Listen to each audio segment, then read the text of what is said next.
Hello everyone, here I am with all my pre-felts ready to use now. So a little bit of talking first, and I just wanted to show you this. It's not called a pre-felt, but I think it's called needle felts, and sometimes you can buy these in very large sheets that are ready for you to use. They're not shrunk at all, they're just made by putting through a machine with lots and lots of needles, which sort of flattens it and binds it together. And if you don't want to spend a lot of time layering down lots and lots of layers of wool, you can use this instead as a background. However, when it shrinks, it is really quite thick, but it's just another thought, an idea of something that you can use as a background for using your pre-felts. I've got another little bit, so it comes in lots of different colours. That's a bit of blue that I had left over. Sometimes when I've got limited colours of wool left, I might think, oh, I don't want to use that nice pistachio green or something underneath where it can't be seen. So it's quite nice to use this, and then you're not wasting a colour. The other thing I was talking about or alluded to last time was making a more complex pre-felt. This is still a pre-felt because it's not been fully felted, but I've used other pre-felts on it to create areas of pattern. So for example, if you wanted to make a spotty vase or something, you could make your pattern first like this and not felt it completely, and then add that to your main piece. That's the same as this. All these different shades and colours were all a pre-felt that was double-sided, like the way I showed you to make them, and then I cut up areas and laid them onto this black background and olive green. It is a little bit thick now, but I can use that again on other pieces. And I don't know if you can see that I was talking to you about how the other colour from underneath squidges out a bit. It's quite hard to see this because the background's very dark, but for example, well, maybe not. You can just see a little bit there of the dark green that was underneath this light green, but it'll become apparent when we start using them on our own work. The main piece that I made here, this massive pre-felt, was based on a tree by Mondrian, and then I added these other little bits of wool on top. The tutor, I liked it as it was, to be perfectly honest, but the tutor suggested I cut it up and use it on other things, which I showed you on the green piece that I made last time. So here I am all ready now with all my, I'm using these pre-felts on this piece. This is my, as I said in the blog, these are my papers for collage. Oh, I'm not using that one, I just thought I'd show you that. Do you remember I told you about the towels that all got thrown in the bin? Well, this was another similar incident. I went into college and I did a very quick felt making lesson, and I actually told them about making pre-felts, and they all made pre-felts. This is rather thick and lumpy. But again, they didn't think, oh, I'll keep these for next time I make felt. They just left them behind on the table. So I have got quite a selection. With the very thick ones, when you cut them, you can see that you could actually use them on their edge if you wanted to. You know, there's nothing. That's a sort of double-sided bit of wool that you could put down, and you can see how they're not, felted together forever. Right. So and this one, this one just is a very thin piece of felt. I'm going to try that and see how it works. I don't see why it shouldn't attach itself, but we'll see. So what I've done, just to save time in the video, I've laid out 3 very fine layers of this light grey that I've got loads of because I ordered too much, but I do like it. Now, a few things to talk about when you're using pre-felts. If I lay the pre-felts onto here now and don't wet it first and don't shrink it first, the pre-felts will then shrink up more because the wool is dry and will shrink more than the pre-felts. Does that make sense? They're already a little bit shrunk. This isn't, so it'll take them up. sometimes if your pre-felts are very lightly felted, when you do rub and roll, they do tend to disappear a bit into the background. So you just have to bear all these things in mind when you're doing it. But I'm going to wet this now before I do anything else to it, just to see. Now, I had a few inquiries about the water. A lot of people have said, is the water hot at this point or dry at this point or whatever? To be honest, it doesn't really matter.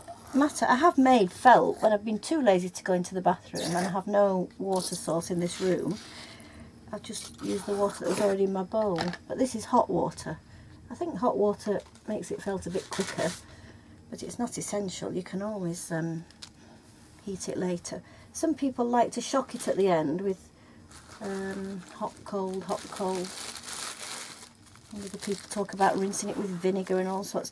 Now, when I was making the pre-felt last time, I got carried away and I put much too much soap on, so I'm just going to be a little bit more careful with it this time. There, that's all I'm going to put on. It was far too soapy. You can always add more, but it's a case of squeezing it out if you want to get rid of some, and it might mess up your work.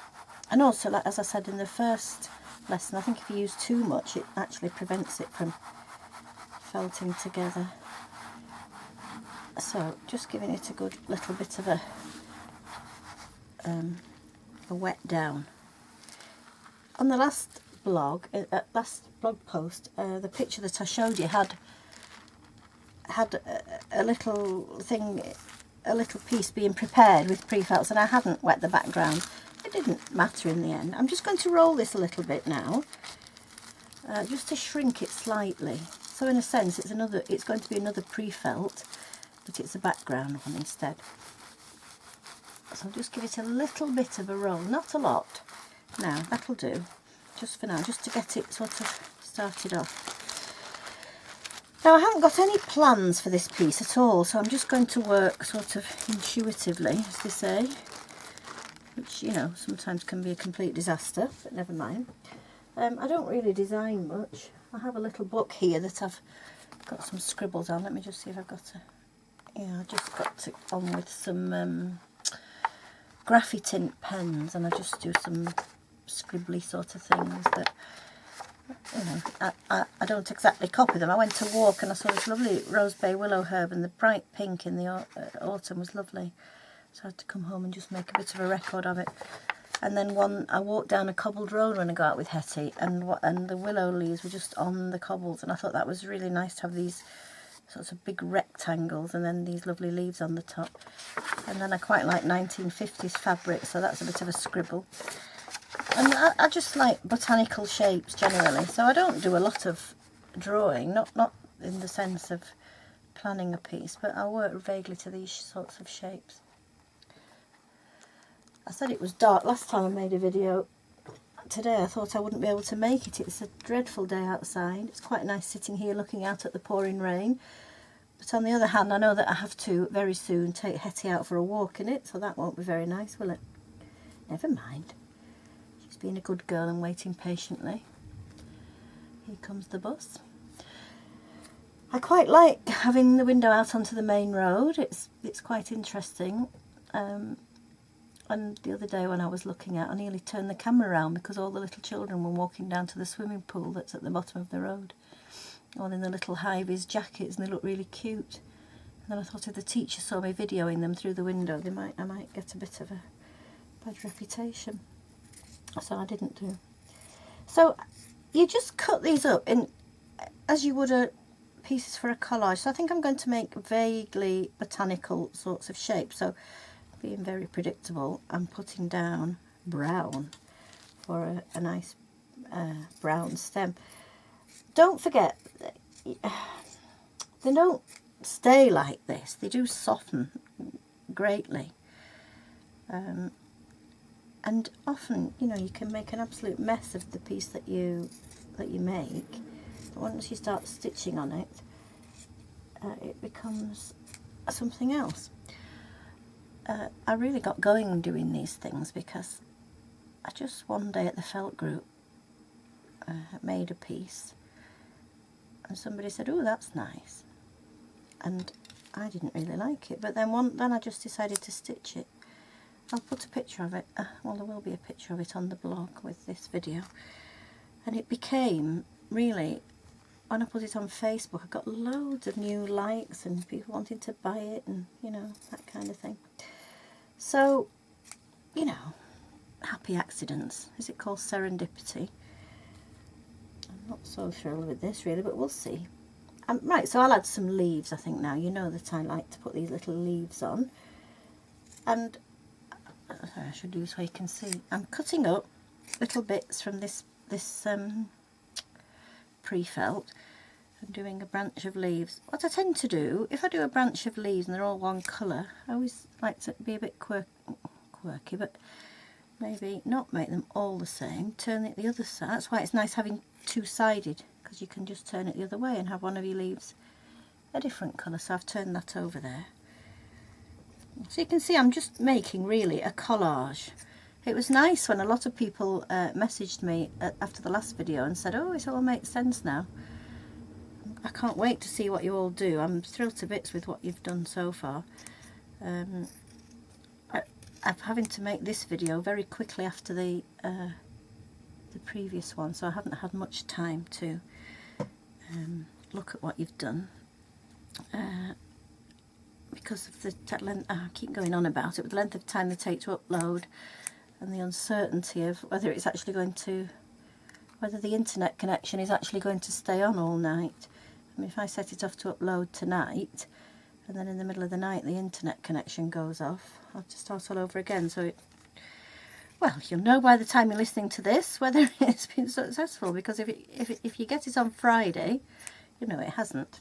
If you get it on Thursday, you'll know it was. So, well, this is looking a bit boring, isn't it? But never mind. I might have to make another when you've gone, or after I finish the video if I don't like this in the end. Most things can be rescued. I'm being a bit boring here just doing leaves. I think I'll have to change now to something different. So again, I wouldn't do them all the same way up. So I've got a framework there now. And as I said, I can use some of these, although they won't go, will they? This orange probably won't go. But I could put some little pieces on. Oh, there's one there already cut off. So I think I might just cut off that edge of orange there. Very silent. I'm sorry about the big jump cut in the middle of the last video. The camera ran out of space on the card and I had to edit it, so I'm just learning that now. Oh yes, I think I'll do that. I'll use this I can't put this over the top of the piece because it'll move all the other bits if I'm not careful. So I'm just cutting this off here. Hope you can see. I want high definition for the work, but not for my wrinkly arms. It's quite hard to be creative and talk about it at the same time, actually. Can you see? And because I've had to put the projector on the right hand side now to get the best light on the work, I lose a bit of, you lose a bit of visibility because I'm right-handed. Well, that's looking thrillingly spacey, isn't it? So really, for this video, I'm afraid you're just watching me working. And again, cutting off bits. It's so incredibly dull. I don't want to put a light on because that'll give it an artificial sort of tint, and I don't really want that. I might just add a few wisps of other colours of actual wool now, because it's looking a bit flat is the background. I won't talk while I'm getting the stuff out of the bag like I did in the last video. I'm looking round now because I had a lovely bit of wool which I was going to use and I haven't. Oh, here it is.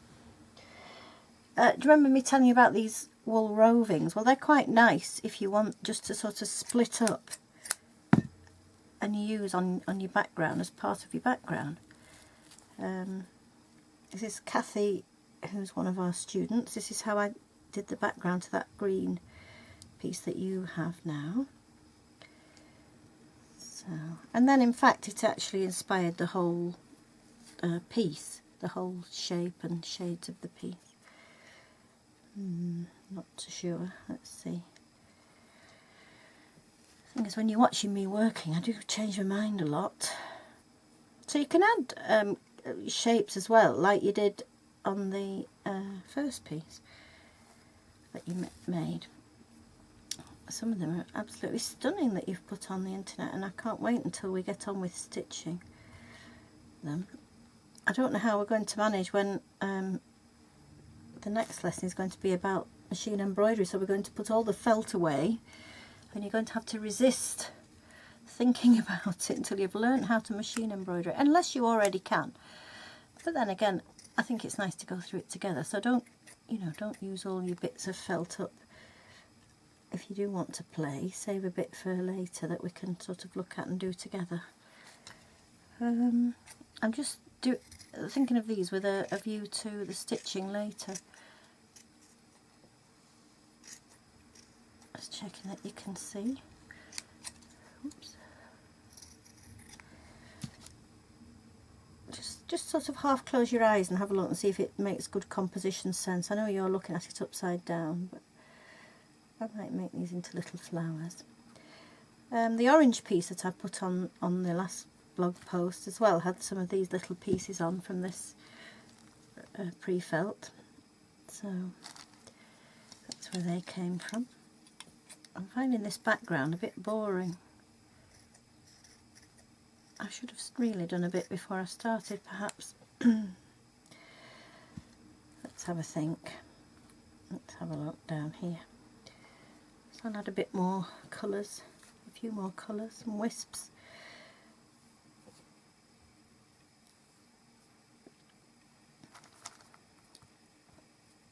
It's a bit silent, isn't it? Sorry. But if you're anything like me, I'm completely nosy. I like watching other people working, so I'm sure you'll be alright. I think I'll use the pre-felt that I made yesterday or on the last video. I think on reflection I should have just done this a little bit more, just felted it a little bit more. Now, do you remember me telling you about not worrying about the wispy edges on your pre-felts because you might want to cut a wisp off? I think that's what I'll do and just show you how nice it looks. So I'm just going to cut this wispy edge off here. It doesn't go with any of the colours on here, does it? But never mind, you'd be surprised what looks good when you, when you put it all together. And as long as you kind of distribute it fairly evenly throughout the piece, it doesn't really matter that it doesn't go with other bits. So the wispy edges are surprisingly nice when you've done it. So I'm going to just pick that up and put this little wispy edge bit down here.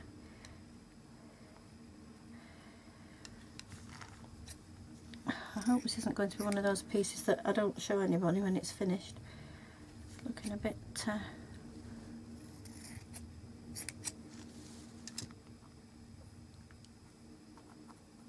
disjointed, really.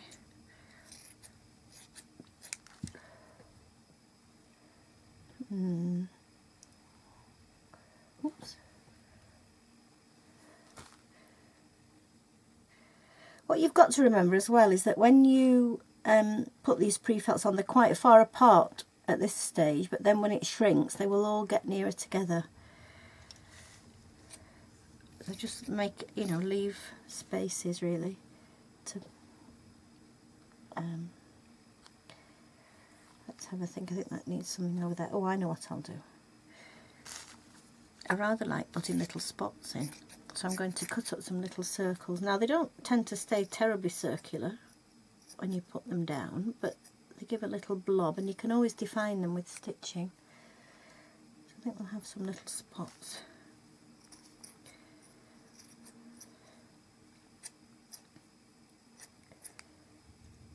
A little row of dots is quite nice. Now, obviously, you've got all got your own ideas about what you want to do. I've seen some lovely things. children's drawings interpreted very cleverly, because until you can do pre-felt, I think it's quite hard to make, you know, specific shapes. And vase of flowers, and Monet's garden someone's had a look at and been inspired by. I think nearly everyone's on Flickr now who wants to be, so it's really nice to have conquered the gremlins, isn't it, and got through. I don't think it's very easy with Flickr nowadays. It used to be much more user-friendly than it is now.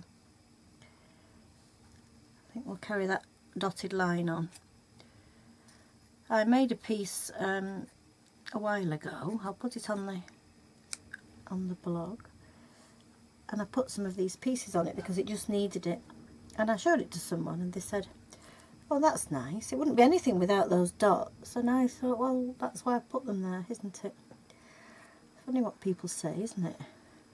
Quite often people are very keen to tell you which bit they don't like, but don't take any notice. Although I do. It's easy for me to say don't take any notice when I probably go and cry myself to sleep when people criticise things. Well, I'm a bit more hard-headed now than I used to be, so maybe I don't as much.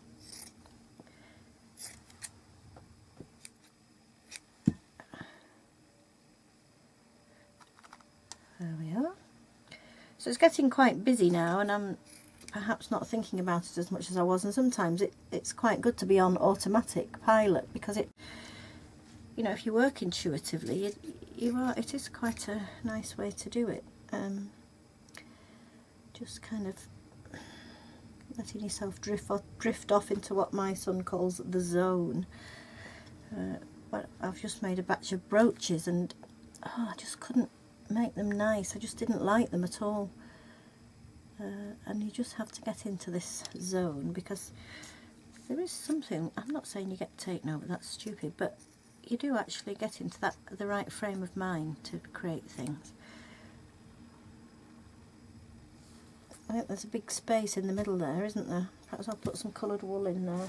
But don't forget, we're going to stitch, so, you know, there's always scope to add stitched detail. But, you know, I'm not one of these less is more minimalist types. More is more in my book. Oops, and it seems to work for me, so I'll just give a little wisp. Sometimes these little wisps that you add afterwards just kind of disappear into the background. That's quite alright. I hope this isn't boring. Oh, yes.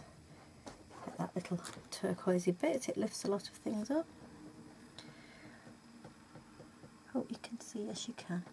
Well, maybe that's quite enough for now. So I'm going to... oh no, I haven't added any pebbles, except I don't know where they are.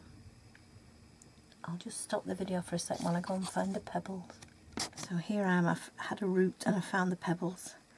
And mercifully I have saved you from the crinkling bag while I get them out. So I'm just going to add a few. I'm only doing it really so you can see how they look when they're added. They're a bit naughty, they don't want to stick always. Oops. Oh, there's a bit that's a bit less than pebbly there. It's like a bit of a... oh yes, we'll just add a few bits. Oh, some of them are lumps, not pebbles. Anyway, there they are. I'll just put them on to give a sprinkly effect. Right, now I'm going to roll and rub this now. And so I'm going to wet it first. Once you've wet it, you know everything's stuck. Now, I haven't put the mesh on yet, so wait a minute. I just want to make sure it's all flattened down. Oh, I quite like it with the pebbles. The little white bits give it a bit of a lift, don't they? I wonder if I should add some more white wool. Never mind, I'll leave it. So, where's the mesh gone now? Oh, what it is to be organised. I had it ready and it's disappeared. Vanished. Here it is. Right. So, put that down there. A bit of soap. Just also vanished. Not too much, because, and also this is where you've got, this is really where the mesh absolutely comes into its own, because if I started rubbing that and I didn't have the mesh over the top, we'd end up with a mess. Oh, I'm going mad with the soap. And all these bits would be everywhere, wouldn't they? Now, I can feel quite good texture under there, and the pebbles stick up quite considerably. A little trick really, if I start rolling this up now inwards, those things are going to scrunch together and they're not going to stay in position. So what I'm going to do is turn it the other way up. I think I need to get another piece of polythene over it to turn it up the other way. Here we are. This video is going to be very long, and a lot of it's going to be me looking for things. I'm sorry about that. So over I go, and it's better to roll it upside down really, because it just stops everything from moving about and crunching up together. So we're rolling all our pre-felted bits, and it is sort of creasing up, so you have to be ever so careful. Mind you, it doesn't have to be. I don't know why that's bumping up there like that. I hope you can all hear me, by the way. A friend said that she couldn't hear very well. And my son said we probably need a microphone. But I think you can hear me for the purposes of what we're doing here. I hope you can. Anyway, I'm getting better at editing the video, so I think I should improve. Wow, who knows, we might even have text on it one day. I suppose you could say this is on the internet, when new things come out, we call it being in beta, don't they? Or beta. So I suppose you could say this is in beta. I haven't done it before, but I think it's going alright. I've had some nice feedback from you, thank you. A lot of comments about my accent and my voice. I thought my voice was a bit shrill and squeaky. But it's the only one I've got really, so I have to put up with it. Now then, I've given that quite a good roll. I might... Oh. So let's just have a peek and see what's happening. I can see straight away that it's gone a bit of a, not quite a rectangular shape. Right, have a look at it now. Oh ho! All those bits are sticking nicely, and you can see it's gone in a bit that way. So now we need to roll it the other way. I think I'm still going to keep it upside down, so I'm going to have to put the other bit that I've just got rid of on top and flip it over. Which way did I just roll it? Well, never mind. Turn it that way again and roll it upside down that way.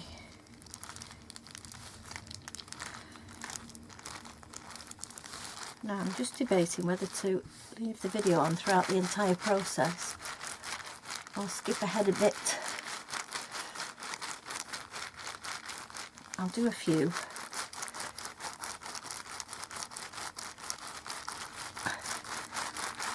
And then I'll switch off and go ahead on my own bit, I think. I haven't timed these videos at all. Oops, got that underneath and it should be on top. I haven't timed these videos at all, but they all seem to work out at about half an hour, so I've no idea what this one is so far. Now that's, you can see how that's sort of shrinkling up a little bit, and things are beginning to stick. You can see that, can't you? See, that's starting to stick with certain parts of it. Are not quite connected and they've lumped up a bit, and you can see how the pebbles are sort of nearer together. If something looks like it won't stick, you can always put a little wisp of wool on top of it. So I think I am going to cut now and do some more rolling and then put the video back on again when I've got it a bit more felted. So here it is, the piece that I've just worked on, and I've shrunk quite a lot. Now the one thing I'd change, if it wasn't too late, was this very, very harsh and hard branch bit. But I think it probably looks harsher on the screen than it is in reality. And also, by the time I've stitched, I can soften it down. Now the pre-felt that I used, I'll show you this one, because it had some grey in it. Now it's shrunk down. There's one of the leaves. You can see it's almost disappeared because the grey has sunk in. But that's what you see when I did this other piece. You can take your stitching and you can define these little areas that almost disappear into the background. There's another bit like that. So don't worry about that if that happens to you. And the purple dots, they've all got very close together, as you can see, but I can stitch around those and have a bit of fun with that. Everything's gone a little bit blurry. Now if you wanted to make one that was a bit sharper, I suggest that you felt your pre-felts more and felt your background more before you begin. You could actually lay down some colourful fibres first and make a felt background and take it quite a long way, not, you know, all the way, obviously. Well, if you do them the same, obviously that's the best idea and the best outcome, isn't it? So it's quite fuzzy, but I've not dried it properly yet, and I'm really looking forward to stitching on this when we get on to the stitching bit. I said about the underneath lines squidging out. I'm just going to have a look, see if I can see an area where that's happened. And true to form, I actually can't, but never mind. We shall see it next time, perhaps. I'll just show you some other bits of pre-felts that I made. I made this. This is just a thing I did at college once, and I've used it. I mean, when I do it at college, I always tend to use colours that things that are just to hand, really. And I ended up quite liking this pale blue with the other things on top of it. And that's just to show you these little bits that had silk on them. I'll just show you also from Wing and Wools, and I don't know, and probably other places, you can buy this gauze, scrim, muslin, whatever you want to call it. I know it's not calico. In America, I know that you call calico muslin. So this is more of a gauze. And I've felted a whole piece onto this gauze. It's just dark olive green felt. I just did it to see what the effect was. I mean, I could use that as a pre-felt, but I can also use it, well, I don't know really. I can use that technique, shall I say, and there's some silk fibres on top of that. So the wool comes through the gauze and then will attach to whatever's on top of it. So you can really felt quite a lot of things down, you know, with persistence, I should say. I forgot to tell you that this kind of felt is called Nuno felt, but this is a very poor example. If you look up Nuno felt on the internet, you'll get some sensational things. That isn't sensational. This was a piece of, I did two pieces the same size in red, and I wanted to do 3, and when I made this one I wanted to do 2, but this was the second, and I did it too big. It didn't match the other one, so I really shrank it a lot, and it's really not very pleasant. It's quite bulky. I just wanted to show you that for the sake of understanding about, you know, shrinkage and what have you. But I also can use it as a demonstration to show you that things that you can do. If you have layers of wool, you know, one colour on top of another, you can bend it and just put your fingernail, well, not your actual fingernail, just push your finger upwards and make a little, can you see that? Make a little sort of point, and you can snip, I can't show you, snip the top layer off, so that you should get through to the layer underneath. If you're really a bit too enthusiastic, you end up with a hole, but it's quite nice to be able to peel back the layers and have another colour underneath. I'm not sure that you can see that. Let's see, I'll hold it. Yeah, I think that's alright. And then I showed you yesterday those Collinette yarns. Well, I did use them on this to make a kind of Celtic set of panels, and I rather like it, but I feel it lacks depth, should I say.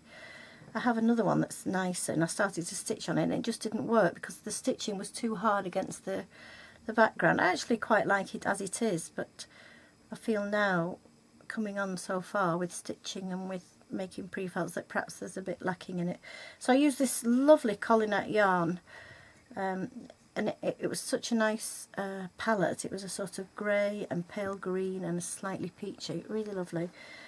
And there's another one with a different coloured background, and then I used some dyed chiffon here. I had actually dyed a scarf and it was a disaster, so I incorporated that. So one day I'll probably do something with those, I don't know what. And then finally I want to show you this piece that I made using pre-felts. It has a lot of separate components in it, and it was a kind of a victim of the fact that everything shrinks and gets closer together, because it looked really beautifully composed when I did it before I shrank it. But in the end, I like the way it's turned out, and it's got lots of different kinds of stitching in, which we can look back at, look at later when we start to stitch. When you really felt your work, you can usually see. In fact, I was going to show you on that piece, but I can't find it now. This is going to be the great losing things video, I think, isn't it? What did I do with that piece that I just made? I don't know where I put it. Never mind, I'll tell you next time. Oh, I could use this little bit to show you. When you've pre-felted and you've added pre-felts, you can often see the colour through the back, so that you know it's really well and truly stuck. That's all I wanted to say. So, I don't think I've got anything else to say, except that sadly, if you do make some pieces with pre-felt, once you've shared them, we will be putting felt away now for a little while, and we'll be going on to machine embroidery. So next time I'll be showing you how to do machine embroidery. I don't expect you to do it along with me, but you can look and learn. I'm sure a lot of you probably will be able to do it already, so I do apologise. But maybe those who could already make felt maybe can't machine embroider, so maybe that'll be something for them. So thank you very much for watching. I'll see you next time.